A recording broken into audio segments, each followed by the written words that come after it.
You see them both light up? सभी को शुभकामनाएं भी दी।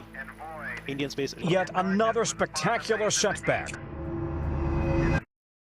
इमेजिन करिए साल है 2027 और मून पर एक झंडा गड़ने वाला है। अब सवाल ये है कि आखिर वो झंडा होगा किसका? क्या वो स्पेसएक्स का मार्स विजन होगा, चाइना का स्टेट पावर, या फिर इंडिया का राइजिंग डोमिनेंस? दोस्तों, मून पर पहुंचना अब कोई साइंस नहीं रही, अब ये पावर, पॉलिटिक्स और ट्रिलियन डॉलर इकोनॉमी का नया बैटल ग्राउंड है। अगले 10 मिनट में let's decode the new space race.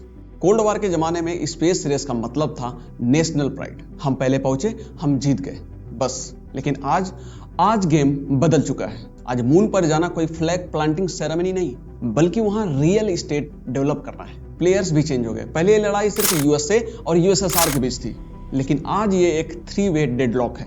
SpaceX एक प्राइवेट कंपनी जो कई देशों से ज्यादा पावरफुल है, चाइना जिसका फोकस स्लो है लेकिन एक्सट्रीमली स्टडी है, और इंडिया जो कम बजट में मिरेकल करता है। स्टेक्स हाई हैं।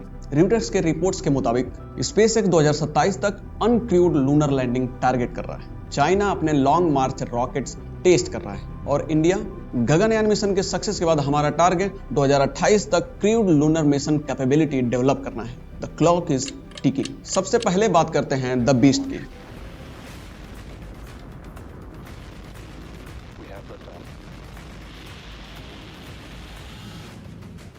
SpaceX starship. इलॉन मस्क का प्लान सिर्फ मून पर जाना नहीं है, वहां सेल्फ ग्रोइंग सिटी बनाना है। स्टारशिप कोई मामूली रॉकेट नहीं है, ये फुल्ली रियूजेबल है।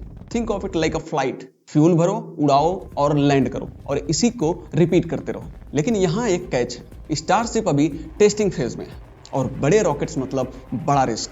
अगर 2027 तक इनका रिलायबल रीयूज सिस्टम रेडी नहीं हुआ तो टाइमलाइन कोलैप्स हो सकती है। रिस्क हाई है तो रिवार्ड भी हाई है। और दूसरी तरफ है चाइना। इनका अप्रोच मस्क जैसा एग्रेसिव नहीं है, बल्कि कछुए जैसा है, slow, steady but unstoppable. Chang'e mission के थ्रू इन्होंने ऑलरेडी लूनर सॉइल को रिटर्न कर लिया है, और उनका गोल है 2030 तक परमानेंट रिसर्च स्टेशन बनाना। चाइना के पास स्टेट फंडिंग है, तो उन्हें इन्वेस्टर्स को खुश नहीं करना, उन्हें बस अपनी पार्टी का ऑर्डर फॉलो करना है। और फिर आता है इंडिया। हमारी स्ट्रेंथ क्या है? कॉस्ट इफिशियंसी और प्रिसीजन। चंद्रयान 3 ने दुनिया को दिखा दिया कि हम साउथ पोल पर सॉफ्ट लैंडिंग कर सकते हैं। अब इसरो का फोकस गगनयान पर है। इकोनॉमिक टाइम के रिपोर्ट के हिसाब से अगर गगनयान मिशन सक्सेसफुल रहा, जो कि होना चाहिए, तो 2028 तक इंडिया क्रूड लूनर मिशंस के लिए सीरियस कंटेंडर बन जाएगा। लेकिन ये सब मून के पीछे ही क्यों पड़े हैं? इसका सिंपल आंसर है जियोपॉलिटिक्स।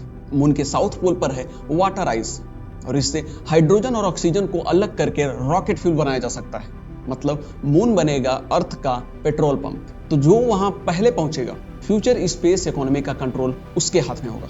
तो अब बड़ा सवाल, क्या इंडिया स्पेसएक्स और चाइना की फंडिंग को बीट कर पाएगा? सच कहूं तो डायरेक्ट रेस में नहीं। हमारा गेम स्मार्ट लीडर बनने का है, ना कि ब्लाइंड फॉलोअर। इंडिया के लिए 3 स्टेप्स गेम चेंजर होंगे। Strategic alliance. अकेले चलने का वक्त गया।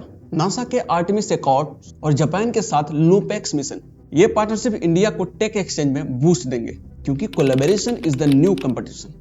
और दूसरा है प्राइवेटाइजेशन। हमारा इसरो शानदार है, लेकिन वो सब कुछ नहीं कर सकता। स्काई रूट और अग्निकुंज जैसे स्टार्टअप्स को ट्रकिंग का काम देना होगा, कार्गो ले जाना, सैटेलाइट्स छोड़ना, ताकि इसरो साइंस और ह्यूमन मिशंस पर फोकस कर सके। और तीसरा है पॉलिसी और टैलेंट। हमारे पास दुनिया का सबसे बड़ा यंग टैलेंट पूल है। अगर गवर्नमेंट ने रिसर्च एंड डेवलपमेंट इंसेंटिव्स और एक्सपोर्ट पॉलिसीज को स्ट्रीमलाइन किया, तो इंडिया स्पेस का ग्लोबल मैन्युफैक्चरिंग हब बन सकता है। टाइमलाइन टाइट है। 2027-28 वो विंडो है जब डिसाइड होगा कि मून का बॉस कौन होगा। कंक्लूजन यही है दोस्तों, स्पेस अब साइंस फिक्शन मूवी नहीं रही, ये अगली इंडस्ट्रियल रिवॉल्यूशन है। इंडिया के पास अपॉर्चुनिटी है स्पेस पावर बनने का, बस हमें अपने कार्ड्स सही खेलने होंगे।